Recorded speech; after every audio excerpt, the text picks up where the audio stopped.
Room Discussion. Selamat sore, selamat berjumpa kembali eh, dalam sesi kita menyambut bulan purnama di bulan Oktober. Telah hadir bersama saya di sini adalah Dr. Tarika Salama. Selamat sore. Sore, Dokter Marcel. Sudah sembuh belum? Masih begini deh. Kok lama sekali COVID kali? Serem amat bindengnya. Hah? Udah lumayan ini.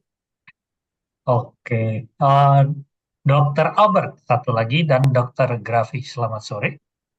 Sore dok. Sore dokter. Dr. Albert dan Dr. Grafi ini adalah PPDS senior di Radiologi FKUI dan kelihatannya sampai hari ini jam segini masih di kantor, membuktikan betapa berdedikasinya dan penuh semangat meskipun PPDS tidak digaji ya. Hmm, nggak apa-apa, nanti saya beli nasi bungkus ya dengan kuah Makasih santan dok. banyak. Baik, kita di sini seperti biasa kita akan membahas di setiap bulan purnama kasus-kasus eh, radiografi foto polos dalam hal ini yang akan dikonsulkan oleh kedua PPDS kita. Em, dan kasus-kasus ini jadi real dari lapangan, ya. Jadi memang benar kasus yang memang ditemui dan yang kami pilih, yang kami rasa dapat bermanfaat buat sejawat sekalian di yang bekerja di berbagai fasilitas kesehatan. Baik, untuk menghemat waktu, saya persilahkan Dr. Albert atau Dr. Grafi, silakan yang mau share lebih dahulu. Baik dokter, izin share screen.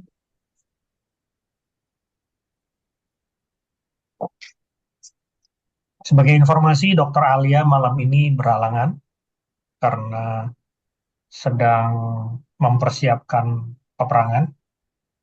Jadi konsultannya dua. Mungkin kali berikut kita mendatangkan konsultan tamu ya dari center lain, biar kita juga bisa mendengar perspektif atau pendapat opini dari pakar-pakar radiologi MSK dari eh, center-center lain selain yang di Jakarta. Oke, saya persilakan, Dr. Albert. Baik dokter, izin memulai. Kasus pertama ini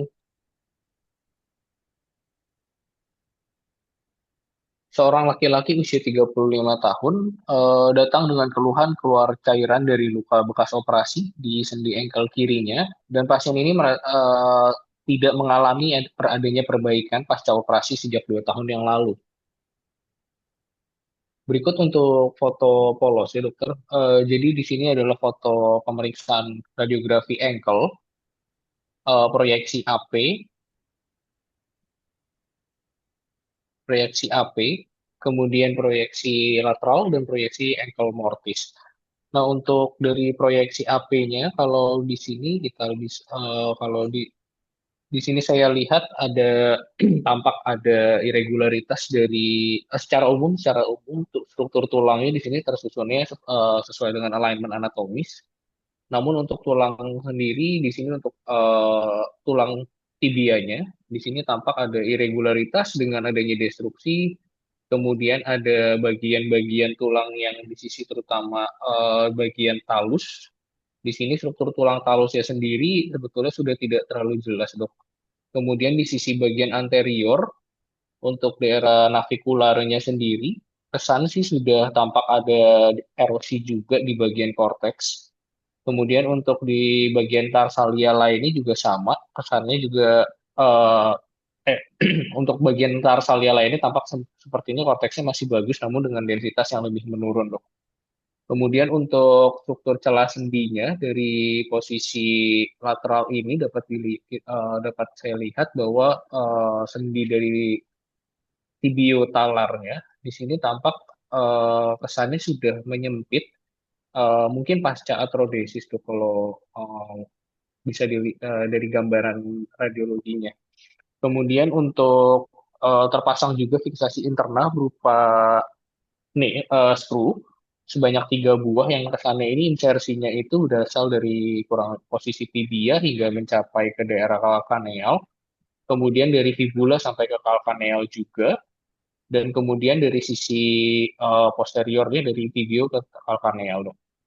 Kemudian untuk jaringan lunaknya kalau di sini saya lihat tampak ada kesuraman di sisi anterior fat pad dan kemudian untuk posterior fat padnya sendiri juga tampak menebal. Dan dari sisi lateral dan medial dan lateralnya sendiri juga sama dok, tampak penebalan dari jaringan lunak. Eh, untuk sementara di sini saya kesankan sebagai suatu mungkin proses inflamasi, proses kronis disertai dengan adanya lusensi. Tadi ada lusensi juga dok di peri implannya dapat eh kesannya sih mungkin lebih dari 2 mili ya dok untuk ukuran lusensinya sendiri. Kesannya ini di sini sebagai mungkin suatu proses infeksi juga di tulang-tulang ini. Kemudian untuk tampak juga loosening dari implan-implan yang terpasang saat ini dok dengan osteopenia dok.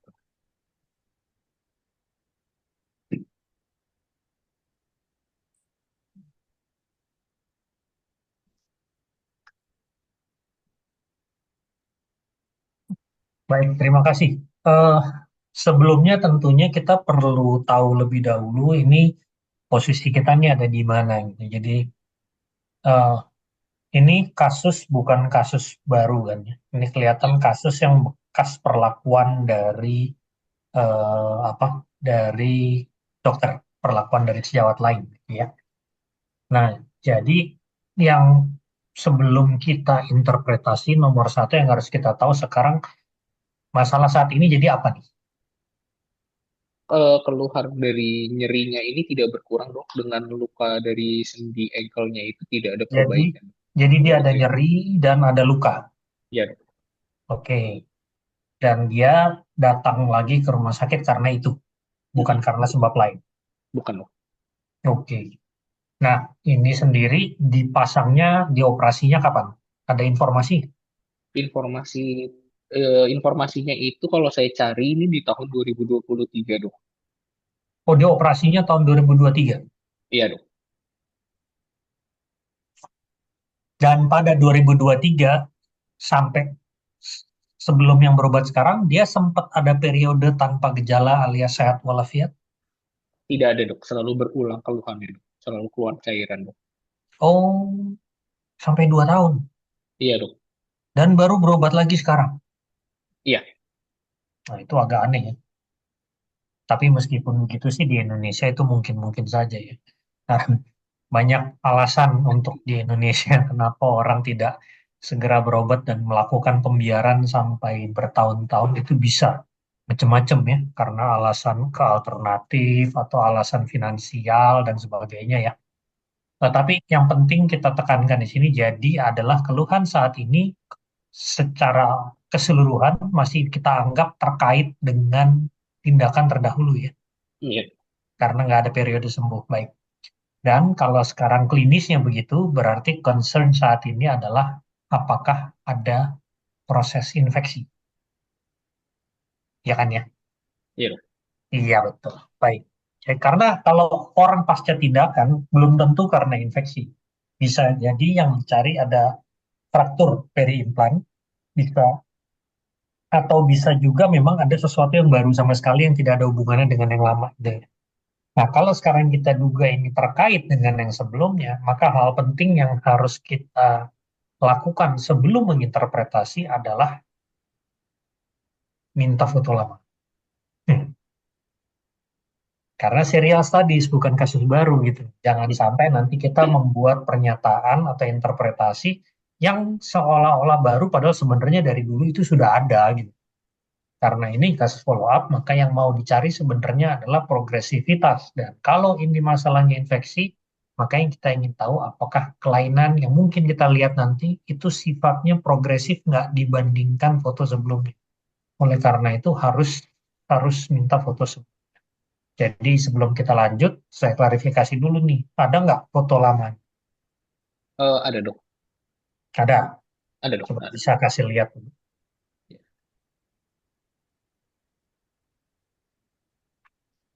Oh ini foto lamanya. Iya Ini dok. ini beda berapa waktu?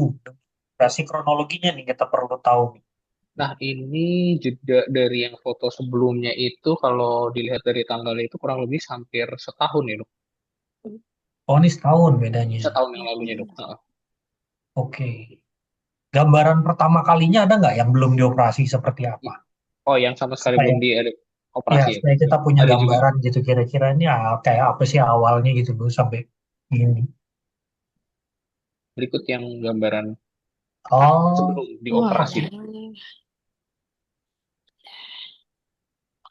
oke baik.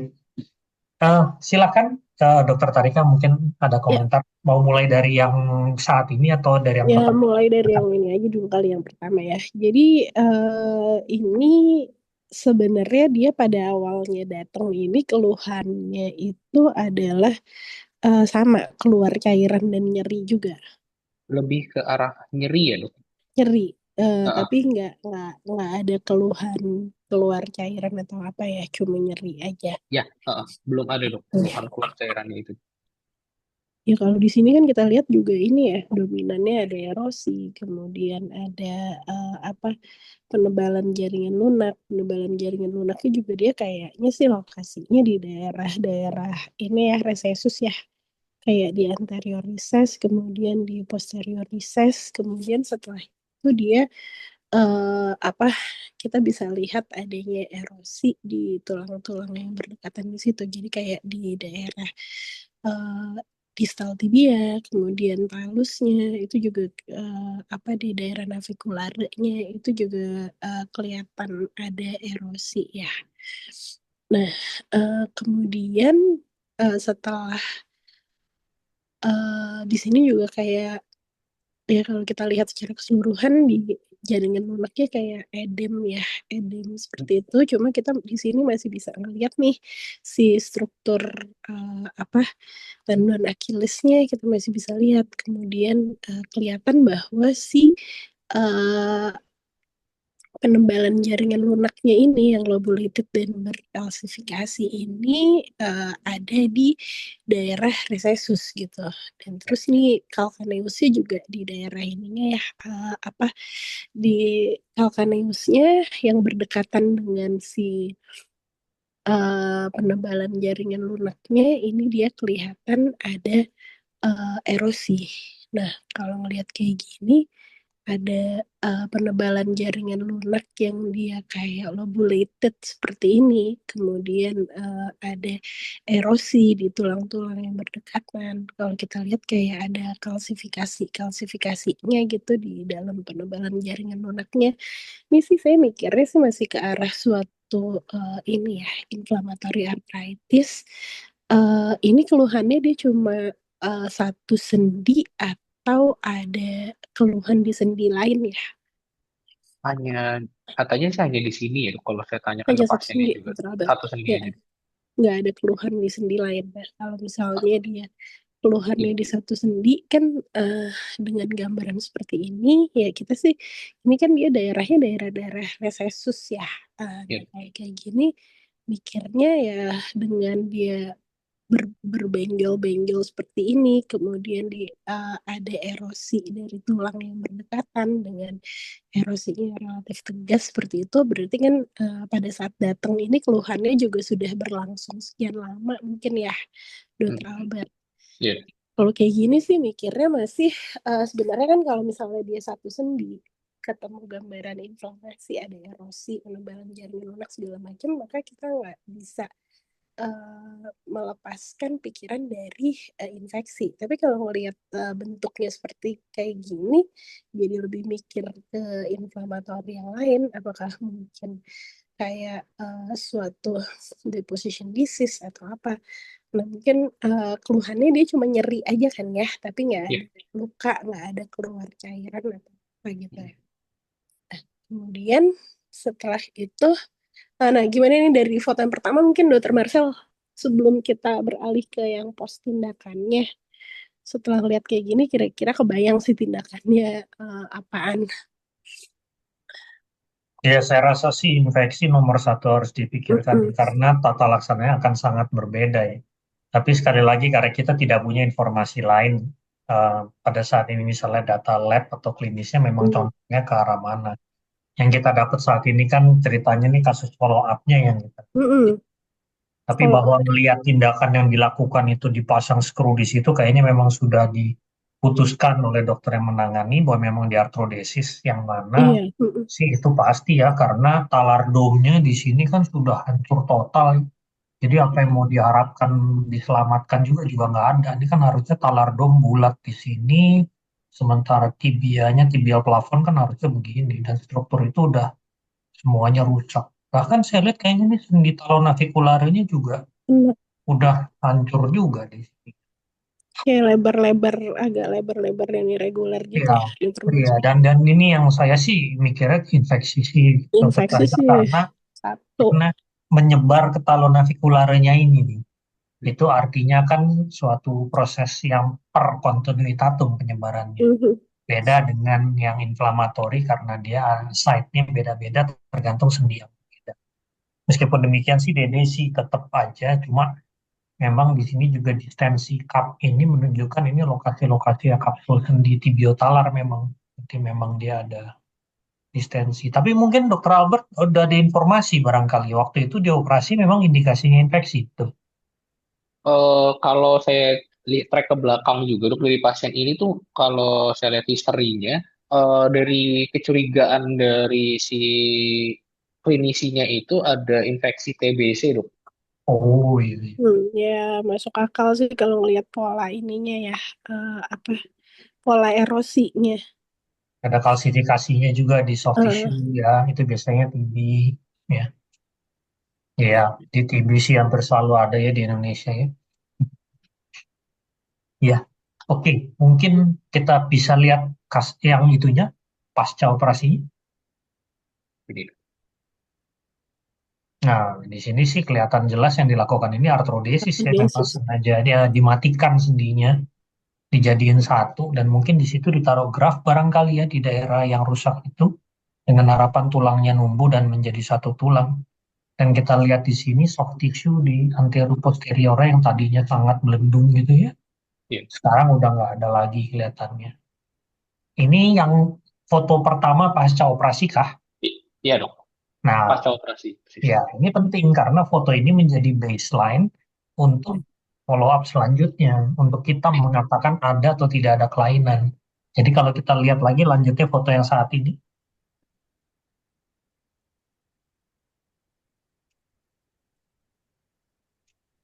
Nah, iya.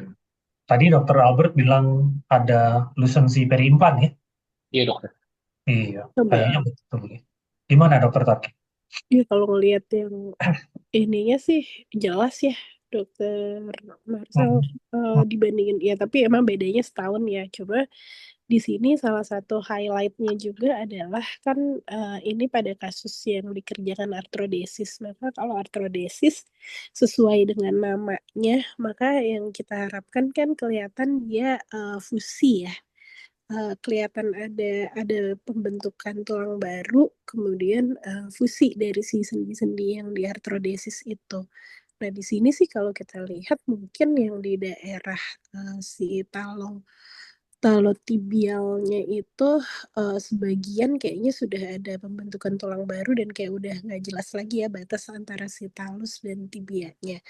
Tapi kalau kita lihat tadi yang kayak di talonavicularnya, kemudian di fibular itu kayaknya kita masih bisa melihat eh, ininya ya, eh, apa sendinya gitu. Jadi belum benar-benar fusi walaupun sudah setahun gitu berlalu. Dan kalau kita lihat di sini juga mungkin jaringan lunaknya nih udah lebih tenang lagi dibandingkan dengan yang foto yang tadi ya, yang pasca operasinya banget gitu. Tapi kalau kita lihat lagi tuh kayak masih ada bagian-bagian yang erosi ya, erosinya itu masih ada. Dan kayaknya kalau mempertimbangkan bahwa ini pasien dilakukan artrodesis ya, dia dalam waktu setahun itu nggak benar-benar terjadi fusi gitu seperti yang harusnya kalau misalnya dilakukan artrodesis kemudian dia apa beneran ada pembentukan tulang baru dan jadi fusi gitu di antara semua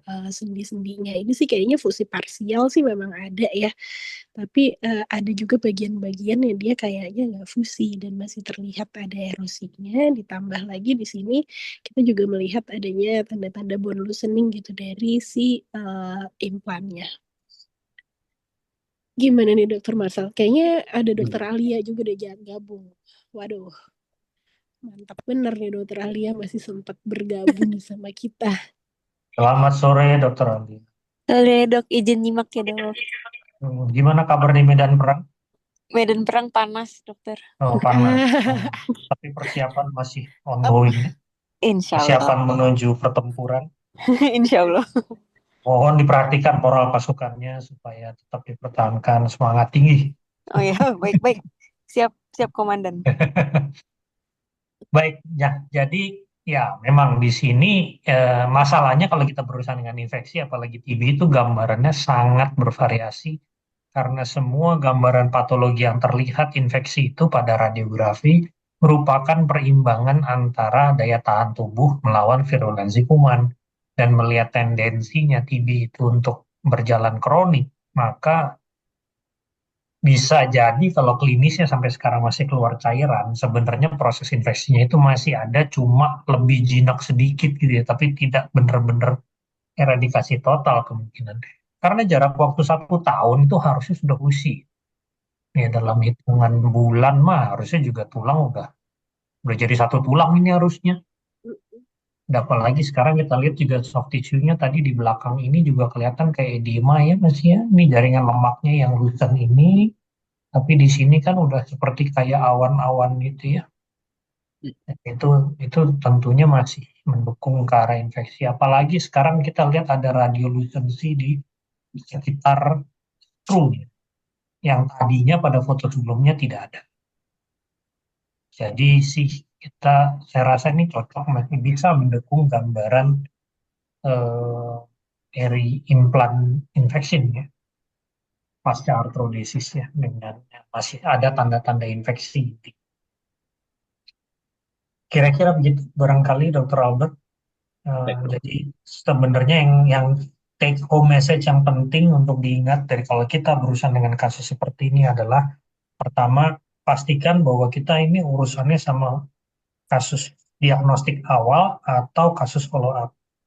Dua, kalau kasus follow up selalu usahakan dapat imaging sebelumnya, apalagi karena biasanya kalau udah ditindak nggak mungkin nggak pernah difoto. Itu zaman tahun 70-an mungkin itu bisa terjadi, tapi sekarang sih harusnya kenapa harus tahun 70-an saya juga nggak gitu paham. Tapi yang pasti kalau kita udah punya foto lamanya, nah hal berikut yang mesti kita perhatikan juga adalah kronologi. Berapa lama durasi waktu dan kita harus bisa memperkirakan perjalanan penyakitnya ini dengan mempertimbangkan eh, fisiologi normal tulang kalau penyembuhan selaras nggak dengan apa yang kita lihat di sini dengan kronologi waktu yang dialami pasien. Nah, dari situ baru kita akan bisa memberikan kesimpulan yang lebih akurat ya mengenai untuk gambaran yang kita jumpai saat ini. Demikian kira-kira mungkin Dokter Alia barangkali ada yang mau ditambahkan. Kalau enggak kita langsung lanjut kasus berikut. Terasa ada Ya dok, kita juga. nyimak aja. Oke, baik. Terima kasih Dokter Albert. Bisa lanjut kasus berikut. Sebelum saya lupa, bagi sejawat sekalian, para pemirsa, apabila ada pertanyaan, itu silahkan menuliskan di kolom chat, ya. Nanti kita akan jawab di akhir sesi. Atau apabila ada komentar juga terhadap kasus yang sedang berjalan, bisa dituliskan saja di chat, nanti akan kita bahas atau kita diskusikan bersama. Jadi kita ini aja, fleksibel aja. Ya, silahkan kasus kedua.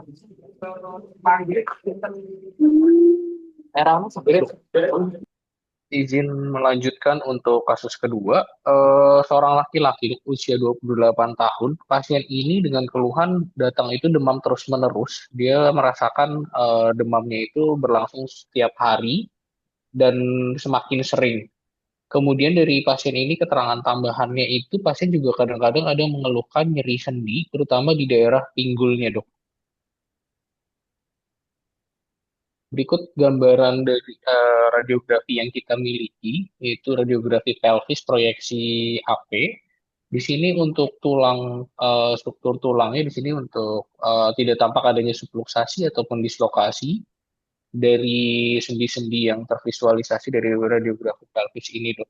Kemudian untuk tulangnya, dari tulang sendiri, secara umum kalau saya lihat di sini tidak ada gambaran lesi litik maupun lesi blastik pada os ilium kanan kiri.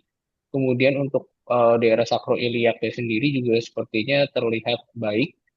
Untuk femur kanan juga terlihatnya juga baik. Kemudian untuk ischium sampai simfisisi juga kelihatan baik, Dok. Namun saya curiga di sini sebetulnya saya curiga di sebelah kiri, Dok, dibandingkan kalau misalkan saya lihat di sisi sebelah kanan, di sisi yang sebelah kiri tampak seperti ada lesi litik. Berikut lesi litiknya, Dok. Kesannya lesi litik tersebut tampak dengan tepinya yang sklerotik, namun ada bagiannya itu sebagian yang memang berbatas tegas, tapi ada bagian part yang tidak batasnya tidak tegas, Dok. Kemudian untuk lesi litik yang tidak tegas ini, kalau dilihat mungkin ada bagian yang mencapai ke daerah artikular, Dok, kesannya, Dok. Kemudian untuk densitas tulangnya sendiri dan celah-celah sendi yang tervisualisasi dari pemeriksaan radiografi pelvis saat ini tidak tampak ada kelainan, Dokter. Kemudian untuk daerah sekitar koksi atau hip sisi kiri, untuk jaringan lunaknya cenderung terlihat lebih tenang, Dokter. Jadi Untuk tadi awalnya bilangnya normal-normal aja, terus sekarang jadi ada lesi litik. Jadi sebenarnya yang mana nih? lesi litik, Dok, izin, Dok. Ada. Jadi ada, Oh Dok, ya. ada kelainan. Ya, baik. Tadi saya lihat sih kayaknya sudah oke ya dalam artian Dr. Albert di sini membandingkan dengan kontralateral karena prinsipnya sih yang sederhananya interpretasi pelvis memang begitu. Kayak cermin dibelah dua, jadi kita ambil garis tengah, maka sisi kiri dan sisi kanan itu harus sama gitu ya. Dan dalam hal ini kita melihat perbedaan yang tadi digambarkan Dr. Albert pada kaput femur kiri ya. Nah, Ya, Dok. cocokkan dengan klinisnya. Emang betul sama-sama di kiri nggak? Tadi klinisnya di kiri bukan? Saya lupa-lupa ingat. Iya, Dok. Pinggul kiri, Dok, daerah pinggul Coba kiri, Dok. mundur satu Pinggul. slide tadi di Dia keluhannya demam, di demam sini dan cuma demam aja, Dok. Cuma keluhan dan tambahannya keluhan di nyeri, Dok. Nyeri di nyeri pada di sendi pinggul kiri. titik kiri. Oh, udah berapa lama ini keluhannya?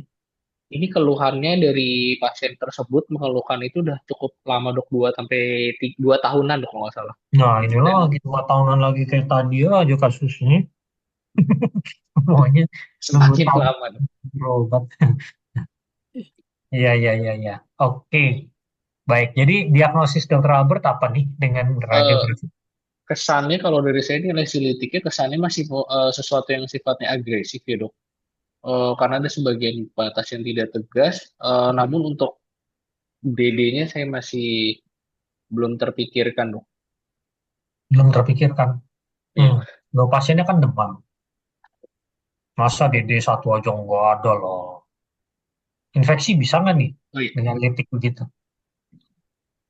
masih mungkin, Dok. Ya bisa. Masih, Dalam hal ya, ini kan kayak Brody abscess juga bisa kan. Itu iya. sekali lagi gambaran infeksi itu yang tadi saya bilang sangat bervariasi tergantung perimbangan virulensi kuman dan daya tahan tubuh. Jadi kadang-kadang ada yang kayak lesi litik diem aja gitu.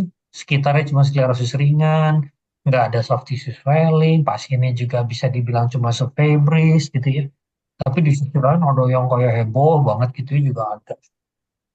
Nah, lepas dari soal itu, jadi kalau kita memikirkan di sini karena infeksi, maka yang penting juga kita bisa membantu interpretasi kita adalah diagnosis kerja pada saat dikirim ke kita.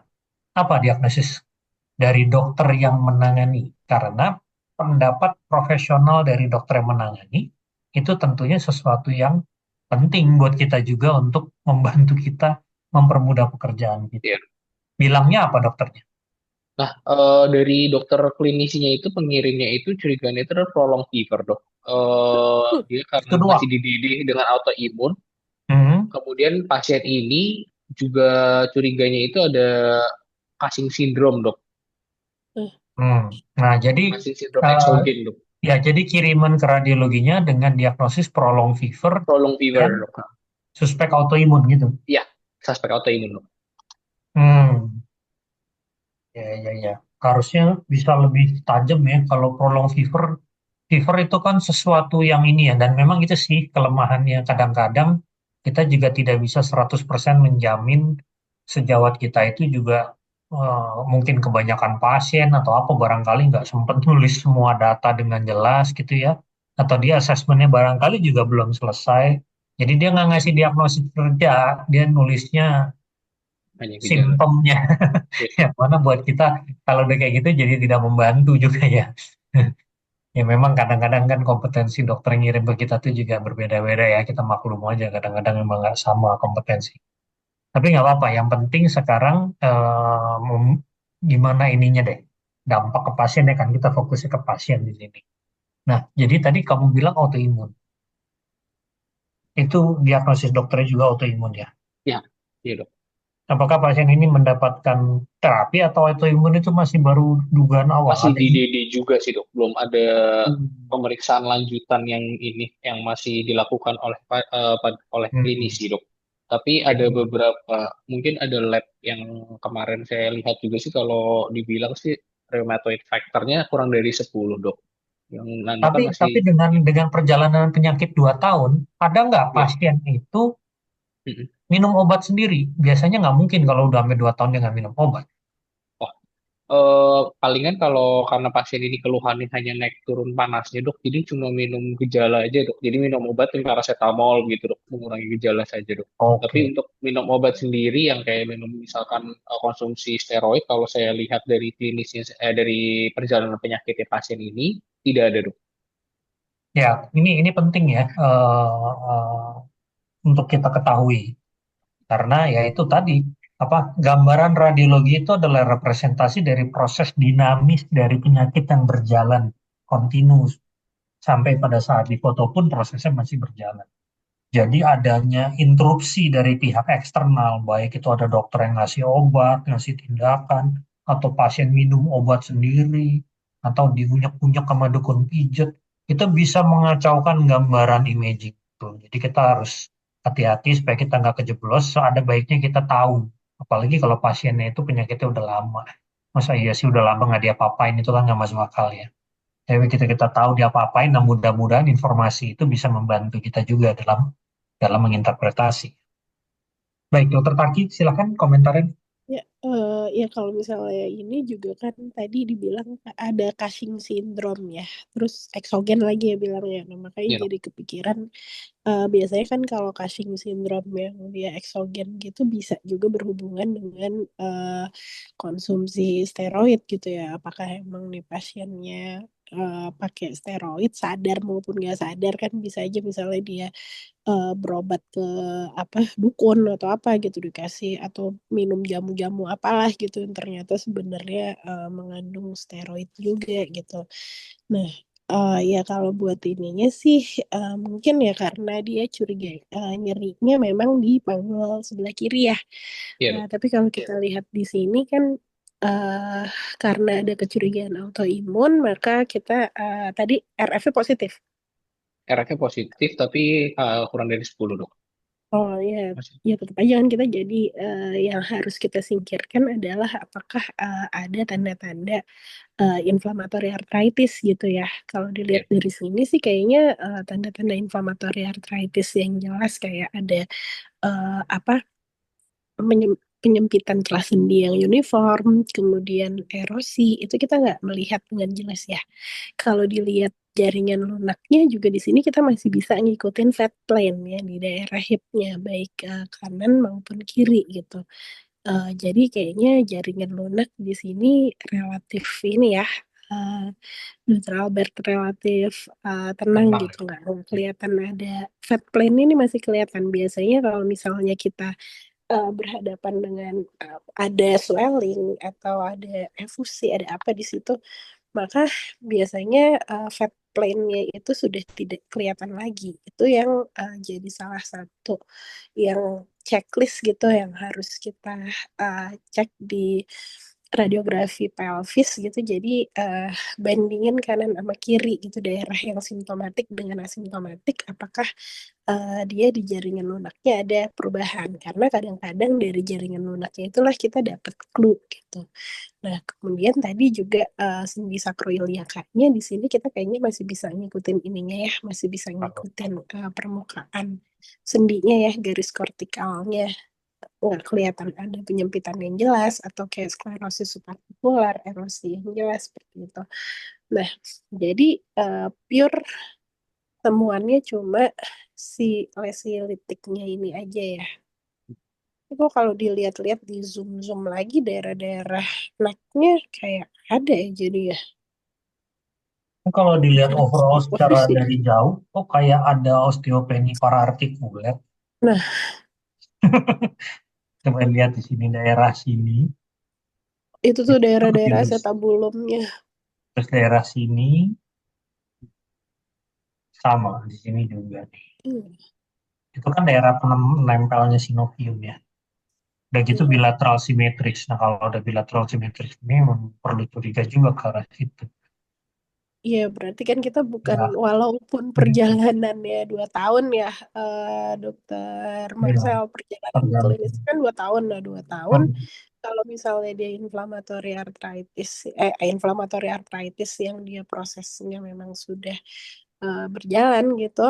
Nah, itu kan kita biasanya udah kalau 2 tahun nggak diapa-apain gitu. Kita biasanya sudah melihat ada perubahan di sendinya ya, tapi ini kayak malah kayak early changes gitu ya pada inflammatory arthritis.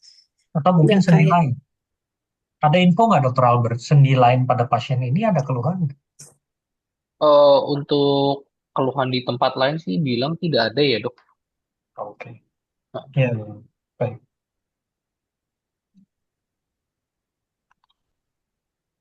ya itu.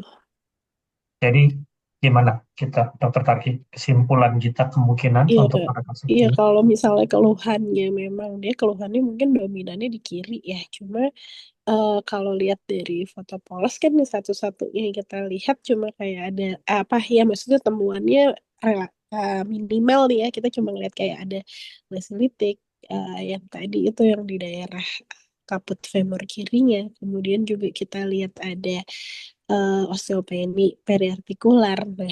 Nah, ya kayak gitu sih, maksudnya masih bisa, yang osteopeni periartikular itu kan masih bisa merupakan tanda awal ya dari suatu inflammatory arthritis. Cuma ya mungkin nih ada tempatnya untuk kita naik ke modalitas lain yang lebih advance, Dokter Marcel. Hmm. Ya, ya pastinya begitu. Karena memang pelvis itu agak-agak kompleks, apalagi kalau gambarannya kayak agak nanggung seperti itu. Tapi yang Mm-mm. pasti kita setuju ada lesi di kaput femur dan kita lihat ada perubahan di sendi hip bilateral dan khusus lesi di kaput femur ini yang sebelah sininya kayaknya nggak ada sebelah kanan, adanya di sebelah kiri saja nih. Dan di sebelah kiri ini kemungkinan karena infeksi masih bisa, apalagi karena pasiennya juga demam. Ya, atau kemungkinan yang lain, barangkali kalau dia Cushing dan dia pakai steroid, mungkin bisa jadi nekrosis vaskuler yang tahap-tahap awal barangkali yang belum sampai kolaps. Ya, atau kemungkinan yang lebih nggak lazim lagi ya barangkali tumor ya. Mau tumor agak gimana ya, bikin demam itu nggak begitu ya. Dan tumor litik di daerah epifisis itu biasanya kondroblastoma yang biasanya bisa disertai sinovitis juga. Tapi itu Mm-mm. kan tidak menjelaskan yang kanan ya kayaknya. Jadi masih kita masih memikirkan beberapa possibility di sini dan itu artinya memang butuh additional imaging yang bisa kita sarankan. Dokter Albert pilih imaging apa nih kalau mau lanjutannya? langsung mungkin kalau lesi litik ini kalau misalkan ada keterlibatan sendi mungkin masih bisa ke MRI ya, Dok. Iya, iya kan dokter Tarki ya, MRI mah ya. Oh Iya, gini ya. heeh. Iyalah, very kontras. Hmm. Oke, Jadi pasien ini kasusnya masih berjalan ya? Kita Masih belum tahu ongoing dok, ya? belum Oke, tahu. berarti kita sampai di situ untuk saat ini.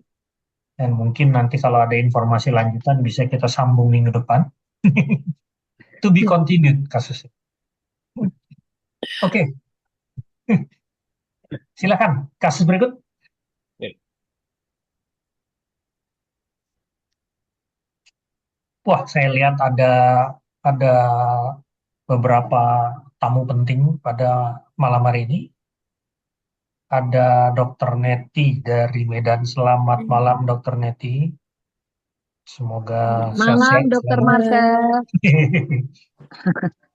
Selamat Sehat. malam. Selamat malam. Saya lihat juga ada konsultan MSK dari Surabaya, Dokter Lucia. Selamat malam, Dokter Lucia. Malam, Dok. Wah, ini kita butuh pendapat juga nih, Dokter Lucy ini.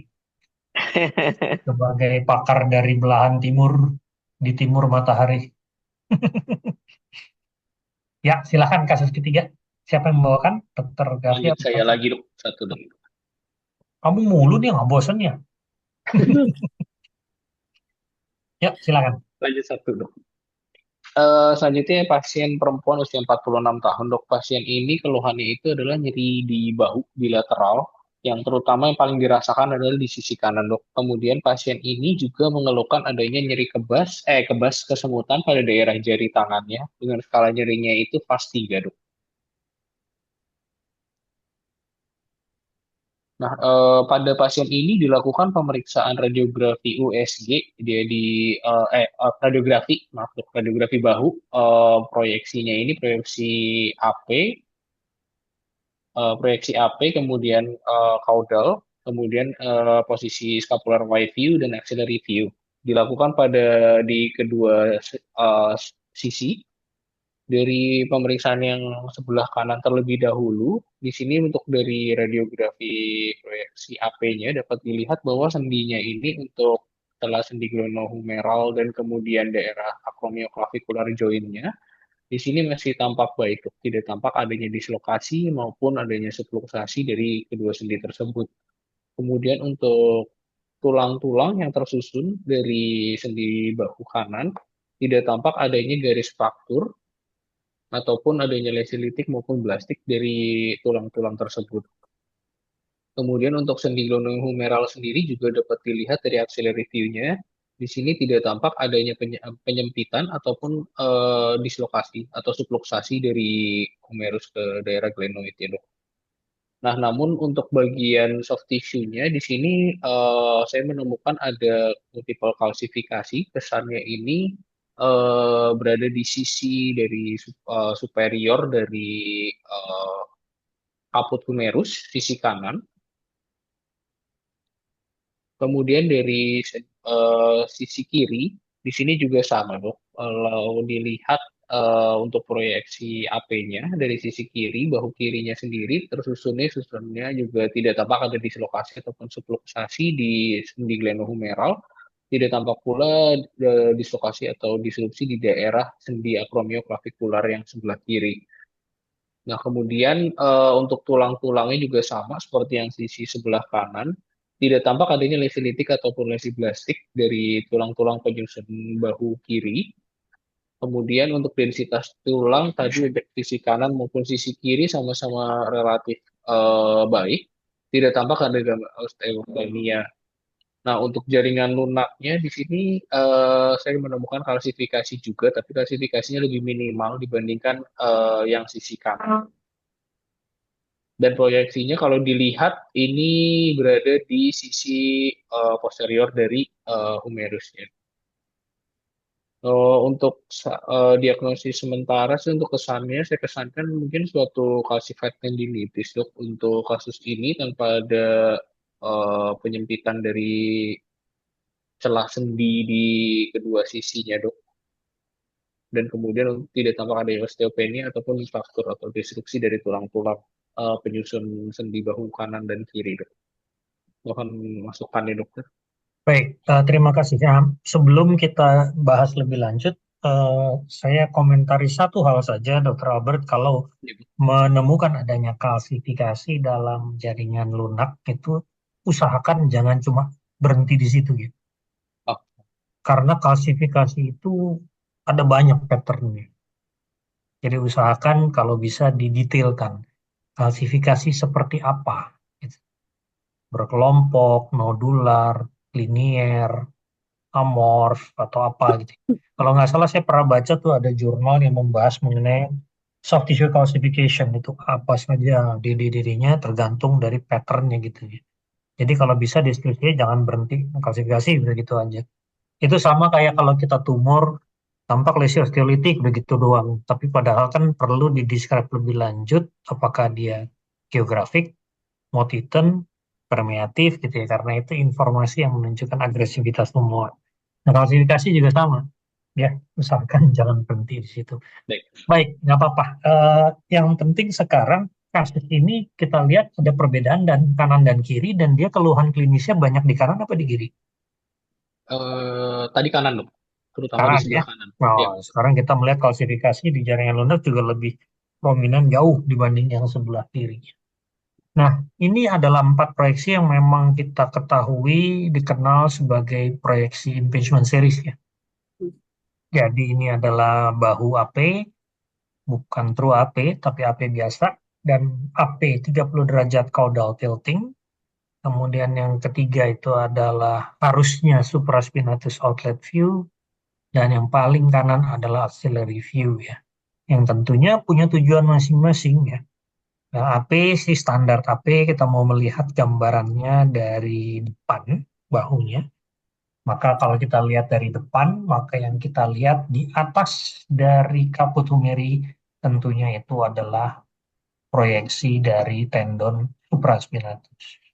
Nah, begitu kita bikin menyudut ke arah kaudal 30 derajat, maka kalau kita lihat dari samping, ibaratnya kalau AP tadi itu melihatnya dari arah sini, sekarang kalau kaudal tilting, jadi kita melihatnya itu menyudut 30 derajat ke arah kaudal. Jadi ibarat kata itu seperti ngintip ke sisi belakang dari kaputnya. Jadi kita lihat yang di sini ini adalah sisi belakang atau tepi posterior dari kaput sebenarnya. Kalau di sini kan kita nggak ngelihat posterior ya, yang kita lihat di sini tepi superior ya. Tapi kalau kita ngintip ke belakang ini kita lihat tepi posterior. Nah, yang ini adalah tentu untuk view dari samping, di mana kita melihat tentunya kalau supraspinatus outlet view, rongga ini nih yang dibentuk oleh Y scapula, acromion di atas, dan clavicula di atas, itu rongga di tengahnya ini yang disebut sebagai supraspinatus outlet, untuk melihat ada tidaknya penyempitan tulang di situ. Sementara yang axillary kita mau melihat di sini dari atas. Ini adalah tulang acromion dan spina scapula. Ini glenoidnya. Jadi kita selalu melihat dari atas untuk melihat hubungan antara caput humeri dan glenoid. Apakah ada subluxasi ke anterior atau ada subluxasi ke arah posterior. Jadi masing-masing itu ada peruntukannya dan perlu saya puji dulu ini. Ini proyeksinya bagus. Kebetulan tidak semua setahu saya radiografer bisa bikin yang bagus seperti ini. Empat-empat ya. Biasanya ada aja dari empat, dua bagus, dua jelek, atau tiga bagus, satu jelek, sampai harus diulang. Ini tumben ini bagus di gambar. Baik, mungkin itu aja barangkali secara overall dari saya. Untuk detail lebih lanjut, mohon komentar Dokter Tarki. Gimana dok? Iya, ya, ya tadi ya itu ya kita nyorotin positioning tadi yang dibilang Dr. Marcel ya. Saya tadi juga amazing liatnya. Tumbenan nih yang benar-benar apa wide view-nya nih oke banget ya, supraspinatus outlet view-nya nih bisa dibilang oke lah. Jadi kita bisa benar-benar apa mengevaluasi si outletnya ini. Kalau dilihat scapulanya kayaknya cukup ini ya, cukup berimpit gitu ya, Dokter Marcel. Nah ini nih ya tadi agak kaget juga saya. Oke bener nih apa rotasinya pas, kemudian penyudutan ininya juga pas ya, sehingga hasilnya cukup cukup baik ya. Kalau kita lihat tadi memang keluhannya apa tadi Dokter Albert ada nyeri ya. Ya dok, nyeri bahu di kanan kiri, terutama sisi kanan dok.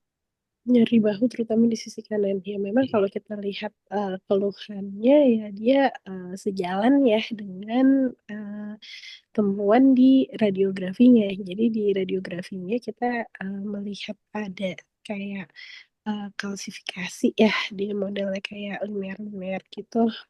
Terus ada apa di daerah yang merupakan proyeksi dari tendon supraspinatus gitu ya. Tapi kalau kita lihat di sini apa kalau lihat dari akromionnya sendiri ini kayaknya nggak kelihatan ada ininya ya, ada entesofit subakromion gitu yang menyebabkan penyempitan dari si supraspinatus outletnya.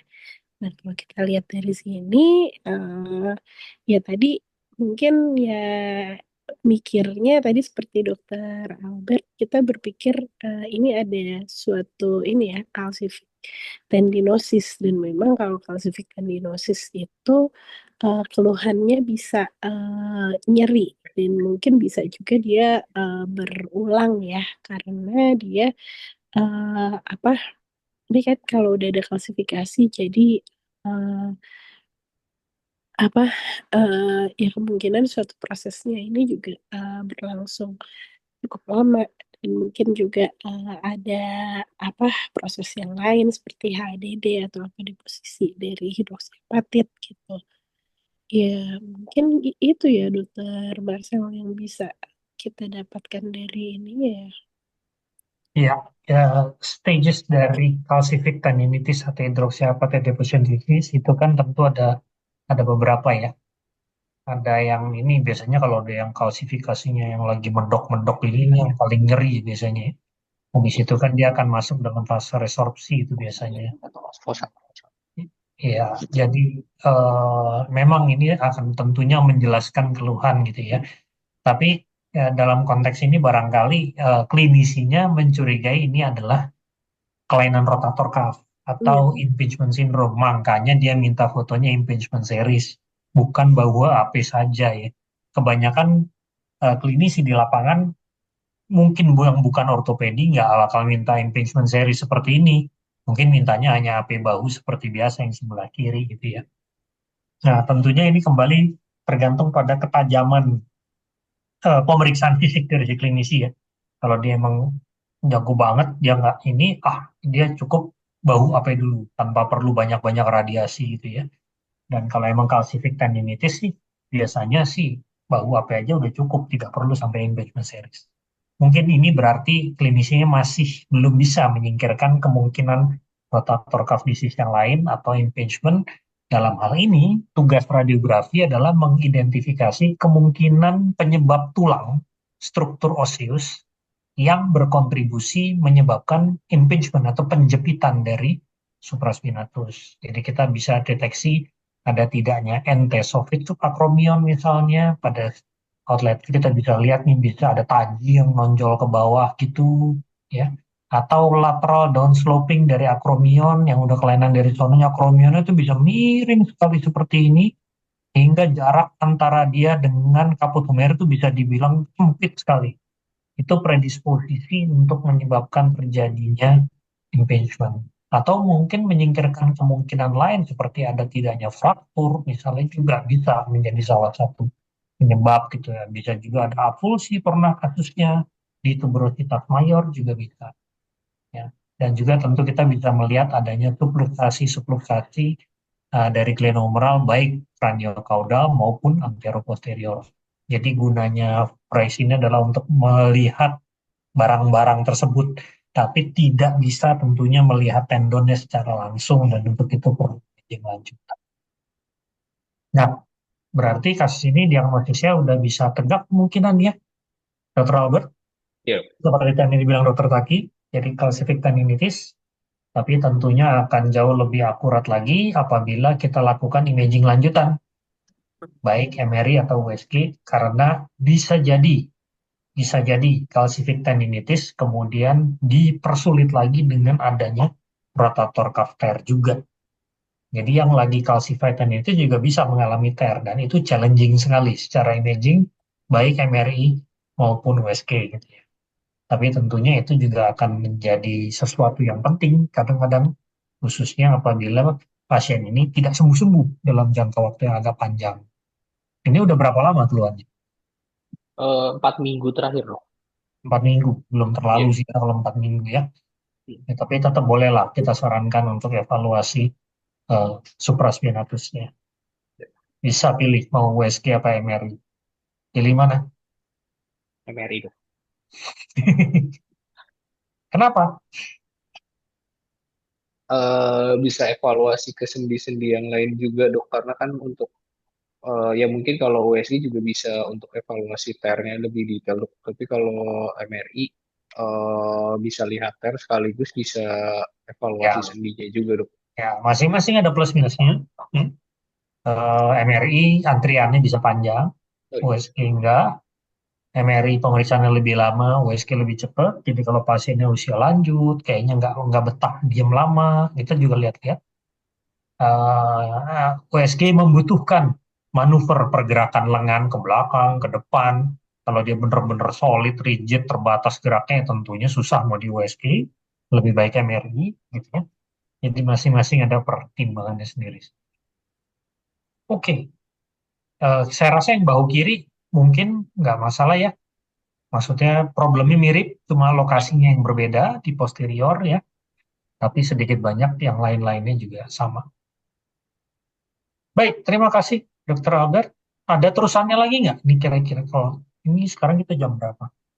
Oh iya, tadi kita mulainya juga sudah terlambat sih ya soalnya. Ya. Kira-kira ada satu lagi kalau tidak salah. Nah, Iya, ada dok kasus satu lagi dok. bahu juga ya, sekalian soalnya ini. Mumpung ada bahu, jadi kita bisa lihat dua perspektif bahu yang ternyata bisa berbeda jauh gambarannya.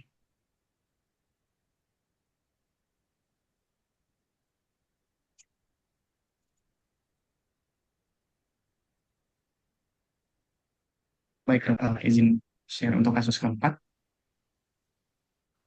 Ini perempuan 41 tahun dok, dengan keluhan nyeri bahu sejak 6 bulan sebelum masuk rumah sakit. Skala nyerinya di 3/10. Jadi kayak tadi, Eh, tapi 6 Dok, bulan ini ya. iya Jadi dokter. 10. Oke, itu fast ya Untuk maksudnya. pasien ini ada riwayat jatuh 1 tahun yang lalu dari kursi roda. Namun terbenturnya itu di kaki dok, jadi dia tidak terbentur di bahu. Memang dari pasiennya sendiri juga bilang katanya waktu tahun 2000-an pernah jatuh kena bahu tapi lupa untuk pastinya kiri atau yang kanan dok. Untuk pemeriksaannya ini merupakan pemeriksaan radiografi bahu kiri, proyeksi AP, kemudian caudal tilt 30 derajat, nanti ada axillary view dan wide view ini. Oh, berarti impin sama series juga kan ya? Basement series juga dokter, iya benar. Oh, jadi dokternya juga mencurigai ini satu masalah di rotator cuff, sehingga Ya, sama kayak yang tadi, maka dimintakan AP, eh, investment series. Apa yang basement kita series, lihat ya. di sini sekarang? Baik, Dok. Kalau dari untuk posisi AP dan 30 derajat kaudal ini, dokter, di sini memang tampak terlihat adanya formasi osteofit yang cukup prominent di fossa glenoidnya, dokter. Sambil ditunjuk bisa? Baik, dok. Pointernya ada Di sih. sini, Nah, kemudian curiga di sini itu merupakan sebuah osteochondral loose di sini, dokter. Dan pada jaringan lunaknya ini tampak adanya kalsifikasi, bentuknya membulat.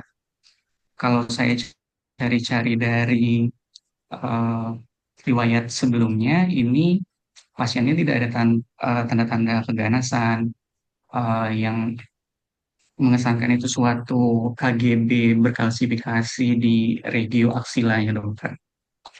Kemudian pada tilt 30 derajat kaudal ini, di sini tampak penyempitan pada eh, sendi glenohumeralnya, dokter, disertai adanya sklerosis dari subartikular.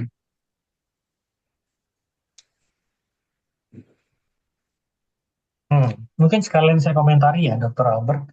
Oh, Itu 30 derajat caudal tilt ya. Jadi sebenarnya bukan untuk melihat relationship glenohumeral ya. Sebenarnya itu kita lihatnya dari yang AP nih, yang sebelah kiri. Ya, jadi sebenarnya pada konteks ini kalau kita bikin yang 30 derajat caudal tilting yang gambar sebelah kanan, itu sih tidak melihat sesuatu ya di bagian belakangnya kaput tumeri. Nah, untuk glenohumeral mungkin kita lihat dari proyeksi yang lain. Slide berikutnya ada. baik dokter. Oh, Kemudian ada wide view dan juga axillary view. Pada wide view-nya di sini kita lihat skapulanya kesannya intak, kemudian sisi belakang dari kaput humeri ini kesannya masih baik. Kemudian tidak tampak adanya entesopit di subacromion. Untuk dari axillary view-nya, ini tampak adanya formasi osteofit yang cukup prominent. Kemudian tampak juga ada curiga adanya pendataran pada permukaan artikulernya dokter. Di sini tampak adanya penyempitan dari sendi glenohumerale yang pada sisi posteriornya ini tampak lebih lebar dibanding yang sisi di anteriornya. iya, kayak Kemudian, mendatar ya. Kaput kan biasanya kaput tumeri biasanya bulat ya, bulat begini kan. Ini kan ya, bentuknya kayak aneh dan juga osteoid marginal itu yang di sini nih di bagian inferior ya. Mungkin tadi dari yang AP-nya juga lebih kelihatan ya. Yang menurut satu. Oh iya ya. Biasanya kan yang di bawah sini nih kelihatan nih marginnya. Hmm. Berarti dia ada masalah berat ini untuk sendi glenohumeralnya. Coba kita lihat lagi tadi yang axillary. Silakan dilanjutkan. baik dokter. Untuk yang tadi saya curigai suatu KGB berkalsifikasi, di sini kesannya menyatu dengan fossa glenoid nih dokter. Kayaknya. Tapi dilihat dari wifi sebelahnya kan tidak ya. Oh iya Kan dokter, baik. skapulanya di sini nih. Tuh, skapulanya kan di sini dan kelihatannya bentuk skapulanya juga bagus nih. Yang sementara barang itu kan adanya di sini nih. Iya. Oh ya, jelas terpisah dia.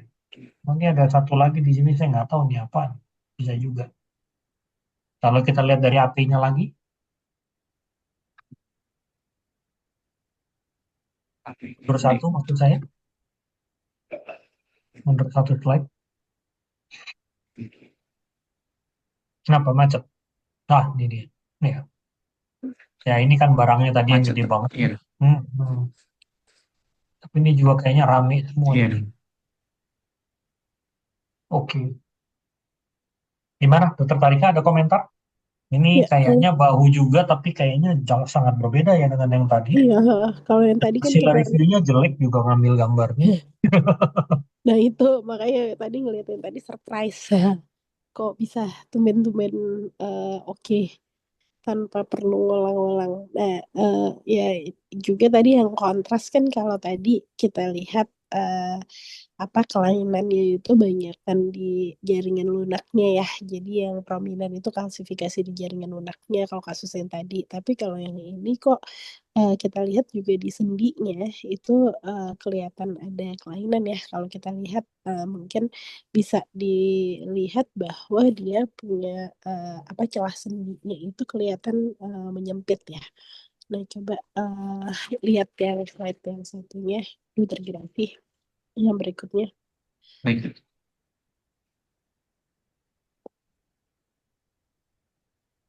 Nah, ini kan kalau kita lihat di sini dia kayak menyempit non uniform gitu ya. Kelihatan ada penyempitan, kemudian tadi ada osteofit marginal, ada loose bodies. Jadi kayak ada tanda-tanda degenerasi yang prominent ya pada kasus ini gitu. Ada sklerosisnya juga. Coba lihat ke AP-nya.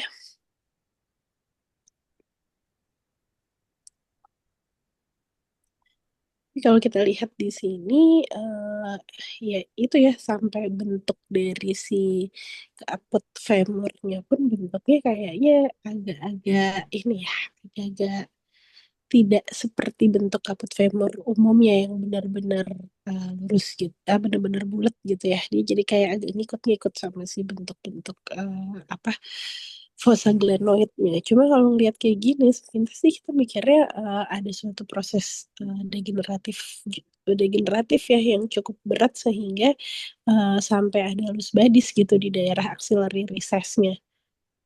Mungkin itu sih Dokter Marcel kalau lihat soft tissue dan ini juga kayaknya sih soft tissue nggak ada penebalan ya. Jadi kelainannya di soft tissue itu paling ya ada si loose bodies yang cukup besar di daerah axillary recessnya. Ya, memang kelihatannya perubahan bentuk dari kaput Humeri itu adalah proses remodeling, artinya perubahan ini sudah terjadi dalam sesuatu yang berjalan kronik, kayaknya nggak mungkin terjadi sekejap ini. Dan dengan posisi seperti ini, yang kelihatannya seperti kayak bentuk apa alignmentnya tuh aneh, itu bisa terbaca dari axillary view-nya saat kita lihat dari atas, Mm-mm. itu perubahan degeneratifnya kelihatan banget tuh pada axillary view. Coba dilanjut tadi. Nah, ini di mana kita melihat di sini hubungan antara glenoid dengan kaputnya juga nggak bagus di bagian ini dia ke sini, lalu yang ini menjauh jadi inkongruen. Selain juga ada sklerosis subartikuler dan setelah sendinya juga tabrakan kalau kita lihat antara Hmm. kaput dengan glenoidnya gitu ya. Seperti bisa dibilang udah habis ini kartilagonya dan itu menjelaskan apabila kita melihat loose bodies karena teorinya loose bodies itu berasal dari serpihan kartilago pada kondisi osteochondral damage. Jadi serpi-serpian kartilago itu kemudian bisa tumbuh karena tulang rawan itu dapat makan secara imbibisi. Jadi dia itu berenang di dalam kapsul sendi atau bahkan mungkin dia kadang nempel di dinding sinovium dan dapat nutrisi dari situ sehingga lama-lama dia bisa makin besar, makin besar, makin besar, makin besar. Nah, ini yang penting untuk kita ingat adalah kalau kita lihat gambar yang pertama tadi, slide sebelum ini, bahwa usahakan kita selalu berpikir dari gambaran yang ada itu satu entitas, bukan entitas berbeda gitu ya. Nggak salah juga sih kalau dokter Grafi mikir ini adalah limfadenopati aksila yang calcified, ya boleh-boleh saja, karena itu lokasinya juga memang di aksila. Ya, tapi kita lihat perubahan yang ada di sendi kayaknya bukan septic arthritis ya, karena kita bukan melihat erosi yang hebat, tapi kita melihat justru remodeling, penyempitan celah sendi, sklerosis, dan osteofit marginal di inferior dari Kaputumeri. Jadi arah-arahnya ke arah degeneratif dan sambungannya tentu adalah ini tadi loose bodies-nya. Kan kita tahu axillary recess kan dia di bawah sini kantong axilla dan juga lain-lainnya. Nah, kita perlu tahu tentunya di mana kapsul sinovium di bahu itu berada. Jadi kelihatannya pada kasus ini keluhannya sama-sama nyeri bahu, tapi kita lihat di sini masalahnya adalah sendi glenohumeralnya yang berat dan dalam konteks ini tentunya kalau tadi saya bilang kok kayaknya axillary view-nya jelek ya, bukan berarti kemudian juga kita bisa menyalahkan radiografernya karena kalau kita tahu proyeksi axillary view itu pasiennya disuruh angkat ketek, kemudian lengannya ditaruh di meja, kemudian difoto dari atas X-ray tube-nya. Jadi kita melihat bahu seolah-olah dari atas dalam posisi lengan atas itu abduksi. Nah, kita bisa bayangkan untuk sendi glenohumeral yang udah OA berat seperti ini, pastinya pasien kesulitan sekali untuk abduksi. Sehingga bisa dimaklumi kalau kemudian visualisasinya jadi nggak optimal seperti hasil review yang kita lihat di literatur gitu ya, atau di buku positioning. Yang nggak kadang-kadang memang kita juga harus maklum lah kalau misalnya kondisi pasien yang nggak memungkinkan seperti ini. Nah, ini memang kadang-kadang ini sering kejadian ini di lapangan. Tiba-tiba pasien nggak bisa dok, gimana? Suruh ke konsul radiografer. Ya sebisanya aja. Harusnya dia ada 4 posisi, yang bisa dikerjain cuma 3 ya sudah. Tapi nanti dalam report radiologinya dibuat keterangan bahwa ini tidak bisa dilakukan karena pasien ini Kasus lain yang juga mirip adalah kalau dia harus dibuat berdiri, tapi ternyata pasiennya tidak kuat berdiri, sehingga harus dibuat dalam posisi tiduran, misalnya. Itu juga sama gitu. Ya, yang penting dalam reportnya dibuat. Yang saya kadang suka khawatir karena kadang ada sejawat radiolog yang kalau dia gitu ya udah ditolak, dibalikin. Waduh, jangan juga ya. Karena kasihan pasien ini nanti. Pasien ini kan membutuhkan bantuan gitu ya. Jadi apalah yang bisa kita lakukan semaksimal mungkin untuk kepentingan pasien ini. Itu barangkali ya, Dokter Tarki ya, saya rasa. Iya, ya kadang-kadang kan ya apa risiko gagal impingement series itu gede karena hal-hal kayak gitu ya dokter Karnal, karena biasanya pasiennya kalau emang dia beneran ada impingement gitu dia biasanya nyeri, ada keterbatasan gerak sehingga ya uh, seringkali kita dapatnya itu posisinya yang suboptimal. Hmm. Makanya pada kasusnya tadi yang dia apa dia ada calcific tendinosis yang nyeri gitu tapi bisa diposisikan seperti itu tuh hebat banget sebenarnya menurut saya karena ya itu tadi seperti yang dijelaskan dokter Marcel risikonya kita apa risikonya kalau ada permintaan impingement series itu atau posisi ataupun pemeriksaan radiografi lain yang positioningnya tergantung dengan kita harus bisa memposisikan pasien gitu ya pasiennya harus dimanipulasi ya itu pasti kegagalannya itu juga pasti ada aja lah chance untuk gagal karena memang pasiennya yang nggak bisa diposisikan dengan optimal. Ya, baik. Jadi bisa mundur satu lagi, lihat yang api lagi. Jadi kita di sini pada kasusnya melihat kontras yang sangat jelas antara sendi acromioclavicular dan sendi glenohumeral, di mana di sini kita lihat acromioclavicular baik-baik saja, sementara sendi glenohumeralnya parah-parah sekali ya, sampai ada menyempit, sklerosis, deformitas, osteofit, loose bodies gitu ya. Nah ini berarti tergolong OA berat, berarti kalau menilik pada keluhan pasien tadi tahun berapa dia katanya pernah ada jatuh tahun 2000 ya. Tahun 2000-an dokter katanya. Iya. Iya. Yang kita selalu harus waspada adalah yang namanya proses degeneratif atau OA yang atipikal. Atipikal dalam artian bukan karena proses natural weight bearing wear and tear. Ya, karena bahu itu bukan organ yang buat jalan. Kalau ini terjadi di genu, di ankle, di hip, mungkin kita masih maklum. Tapi kalau terjadi di elbow, di shoulder, itu agak aneh. Dalam artian, kalau ini degeneratif, besar kemungkinan ini degenerasi sekunder, bukan primer. Nah, kalau sekunder, artinya dia ada sesuatu sebelumnya. Entah trauma, atau hal yang lain lagi ya. Atau ada penyakit lain, ada hemartrosis pernah, jadi timbul OA sekunder gitu ya. Dan bahwa kemudian OA berat disertai dengan loose body seperti ini, apabila kita melihat multiple loose bodies ini juga yang bisa kita sebut sebagai secondary synovial chondromatosis ya.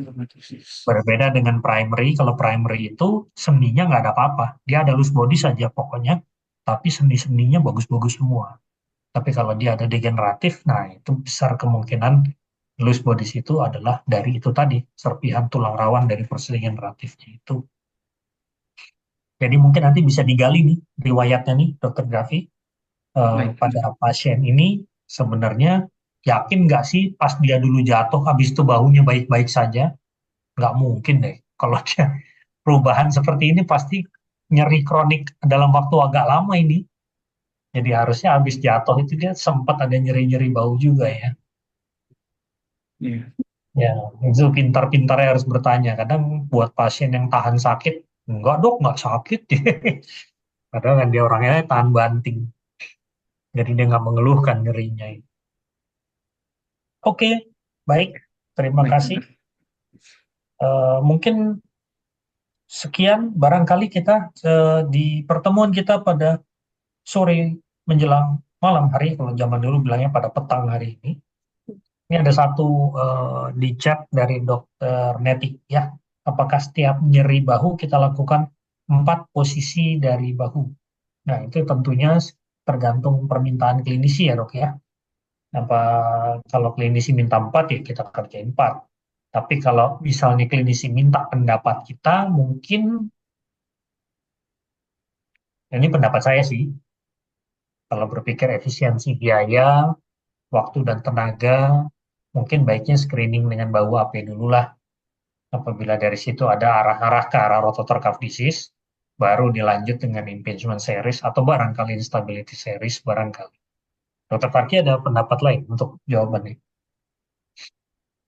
Ya, kalau misalnya memang jelas secara klinis dia ada impingement ya makanya Ya, langsung ya. ada tempatnya gitu dikerjakan impingement series. Tapi kalau misalnya memang secara klinis gitu dia gerakan bahunya masih relatif bebas gitu, bukan yang benar-benar dia impinge nggak apa nggak bisa digerak apa ada hambatan gitu untuk menggerakkan bahunya mungkin screening ya bisa gitu dokter Marcel.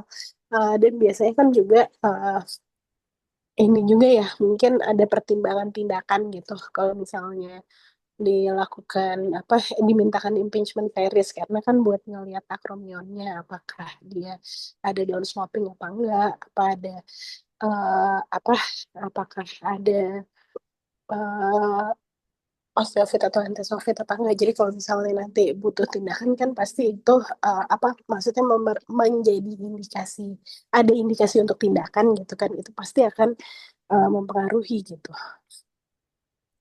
Ya, setuju. Jadi barangkali dikomunikasikan jadi ya dokter nanti dikomunikasikan kepada klinisi karena biasanya nyeri bahu itu terlalu tidak spesifik ya, keluhan yang sangat general gitu ya. Dan sebenarnya untuk bahu itu ada spesifik testing dalam pemeriksaan fisik yang membuat bisa mengarah ini adalah suatu proses instabilitas atau ini adalah proses impingement rotator cuff disease atau yang lainnya. Nah, itu konon ada itu pemeriksaan. Jadi kalau klinisinya memang teliti, biasanya dia bisa langsung menjurus ini, oh ini udah ke arah impingement, atau oh ini ke arah labrum nih, berarti instability series mintanya gitu ya. Nah, Jadi itu nggak, ini. Tapi kalau kadang ada juga klinisi yang tidak memeriksa sedetail itu, atau dia juga bingung, ya udah dia tulis aja nyeri bahu lalu dikirim ke radio. Itu juga ada saja. Baik, mudah-mudahan menjawab, Dr. Neti. Ini ada pertanyaan kedua untuk kasus terakhir. Bagaimana membedakan loose bodies dengan bone tumor, mengingat ukuran yang cukup besar? Silakan, Dr. Targi, mungkin ada ide, iya ada mungkin jawaban. lihat ininya bone tumor loose Loose body bodies dengan bone tumor. bone tumor kalau bone tumor mungkin agak jauh ya karena kalau bone tumor kan biasanya kita di situ akan melihat adanya suatu apa perubahannya itu di tulangnya sedangkan kalau loose bodies kan ini perubahannya justru terjadi di soft tissue-nya gitu bukan di tulangnya jadi mungkin yang lebih ini adalah membedakan dengan tadi ya apa sinovial chondromatosis gitu yang termasuk itu yang sebenarnya kan loose bodies juga bisa merupakan suatu bentuk dari sinovial osteochondromatosis yang sekunder gitu ya karena osteochondromatosis. Tapi kalau untuk bone tumor ya tentu saja maka biasanya uh, dia itu uh, ada kelainan di tulangnya pastinya. Kemudian dia juga nggak apa bentuk kalsifikasi mungkin maksudnya kali ke kalsifikasi matriks gitu kali ya dokter Marcel. Ya, Kalau misalnya kalsifikasi matriks kan maka biasanya dia bentuk dari kalsifikasinya itu dia bentuknya kalsifikasi gitu jadi bukan seperti silus badis yang dia bentuknya itu sebenarnya lebih ke arah suatu osifikasi jadi kelihatan ada apa ada korteksnya gitu loh, nggak cuma sekedar kalsifikasi biasa, tapi kita bisa melihat kayak bentuk ada korteks dan medula gitu di situ. Jadi karena kan memang ya gitu tadi sinovial osteochondromatosis, jadi ada proses apa eh, osteo apa os, jadi dia tuh lebih kayak osifikasi gitu loh, bukan suatu kalsifikasi yang dia tidak membentuk si korteksnya itu salah satu ininya sih untuk membedakan dengan si yang apa kalsifikasi matriks mungkin ya pada pada bone untungnya. tumor. Uh, Hmm. Ya. Dan juga tentunya ada hubungan atau tidak dengan tulang. Tentunya kalau dia berasal dari tulang ada hubungan dengan tulang. Tapi tentunya memang radiografi belum tentu serta-merta pasti terlihat ya. Apalagi kalau cuma satu proyeksi. Hmm. Nah, untuk kalsifikasinya itu tadi yang dibilang Dr. Tarki, kalau biasanya dia kalsifikasi, dia tidak punya korteks dan medula. Tapi kalau loose bodies, dia punya korteks dan medula gitu ya. Itu adalah satu hal yang membedakan dengan buntung. Baik, saya rasa demikian. Cukup kayaknya Dr. Tarki. Iya. Nah ini Sudah. kasus yang itu nggak ada yang ini nih Dr. Marcel. Yang kasus dari Peer learning. member. Member belum ada. Oh belum ada. Nggak apa-apa. Itu kan kalau ada aja. Kalau nggak ada juga nggak apa-apa. Ya maksudnya biar agak seru. Ya, nanti kita siapkan barangkali untuk yang bulan depan. Bulan depan itu berarti R3D terakhir di 2025 ya. Kayaknya sih gitu ya. Iya, nggak ada Blue Moon kan kita? Beaver Moon katanya sekarang Dr. Marcel. Bukan, maksudnya Blue Moon itu 2 bulan Alah, dua pertama dari enggak, 1 bulan. Sekarang Beaver Moon yang ada. Oke. Baik, kalau begitu di next R3D mungkin akan ada sumbangan kasus dari member barangkali, dan juga mungkin kita akan mengundang narasumber tamu biar meriah sekali-sekali, jangan cuma staf divisi radiologi FKUI aja, tapi juga ada center lain yang juga memberikan komentar dan pendapat pakarnya. Saya ucapkan terima kasih sekali lagi kepada semua yang sudah hadir pada malam hari ini, kepada Dr. Tarki yang sudah sumbang-sumbang ilmu, Dr. Albert dan Dr. Grafi yang sudah sumbang-sumbang kasus, juga Dr. Alia yang masih mempersiapkan peperangan, dan juga kepada sejawat konsultan semua dan sejawat sekalian yang sudah hadir. Terima kasih sekali lagi, mohon maaf saya tidak bisa open cam, kameranya sedang error. Terima kasih banyak sekali lagi. Kita ketemu lagi bulan depan dan tetap semangat. Selamat malam. Terima kasih banyak, dokter. Terima kasih banyak, Dok. Semangat. Halo. Sampai ketemu. Thank you. Bye-bye.